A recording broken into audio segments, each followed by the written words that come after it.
Numéro 8 et capitaine presque trentenaire, une longue expérience à son actif, dont 10 ans de Ligue 2 avec les Chamois niortais. Mathieu Blais est devenu l'un des piliers du Vendée Fontenay Foot depuis ces 8 dernières années. Un club dans lequel il a d'ailleurs vécu ses plus beaux moments de ballon rond, à commencer par un certain Fontenay-Lorient en 16e de finale de la Coupe de France.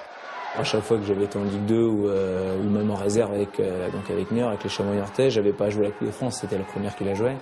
Mes premières années de Coupe de France, donc c'était avec Fontenay. Et donc arriver en 16e de finale contre Lorient, ça m'a vraiment marqué. Et, cette entrée dans le stade, là, en plus c'est la photo où on rentre sur le stade, là, sur le terrain. Moi ça me plaît, cette saveur-là, ça me plaît. Après la décrire, c'est difficile. Là actuellement, on se prépare pour le match, mais l'adrénaline n'est pas encore montée. Donc on verra demain, donc, quand on va tous se réunir, quand on va faire la causerie, tout ça, là, ça va monter, là, je pense. D'autant que pour la première fois de sa longue histoire en Coupe de France, le Vendée Fontenay Foot jouera à domicile. Et pour le capitaine, au-delà d'une certaine pression, c'est aussi une motivation supplémentaire, celle d'offrir une bouffée d'oxygène à un territoire qui souffre économiquement.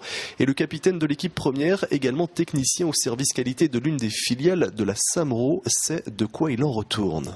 Là, je suis en plein dedans, faut être honnête, c'est difficile la situation professionnelle, donc je me réfugie dans le football.